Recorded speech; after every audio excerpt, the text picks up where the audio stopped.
Well, very frankly, I'm one of the people who thinks you should be expelled from this country. And what you have done, the killings of innocent people in Gaza, the seizure of Palestinian land and so on.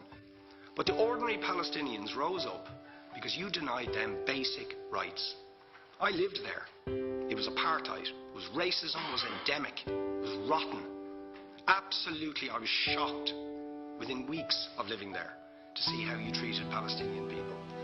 And isn't it the fact that the law of return, which is the basic law of the Israeli state, is a racist apartheid law because it confers rights on Jews that it denies to Palestinians.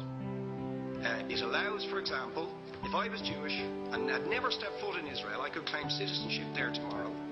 But 6 million people whose origins are in what you now call Israel, who were forced out in 1947 or 48, do not have that right. Isn't that part of the reason why the Palestinians are in dispute with Israelis?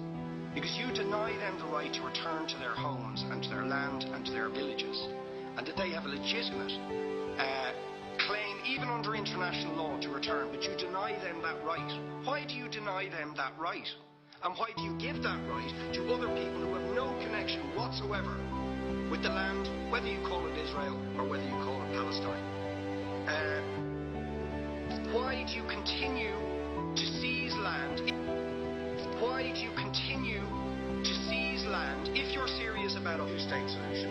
Why do you continue to seize land which under that agreement is land designated to be Palestinian land?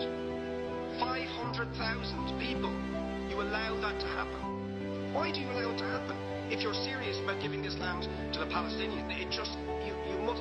Are you not just taking us, Ambassador, for idiots? That you can say with a straight face, we're serious about peace, but while we're serious about peace, we're going to seize Palestinian land. Now you know what the Palestinian people have been asking for, far less even than some people would ask for, because I believe the whole apartheid system should be dismantled. But what they've asked for is to lift the siege of Gaza.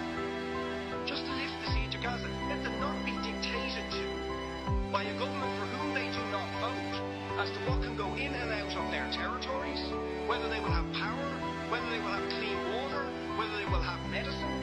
What makes you think you're allowed to have nuclear weapons and the fourth biggest army in the world and visit destruction of the people of Gaza, but they have no right to defend themselves? They have no territorial sovereignty over that land. You ask the ambassador, describe your state as an apartheid state, with different laws for people depending on their race or religion.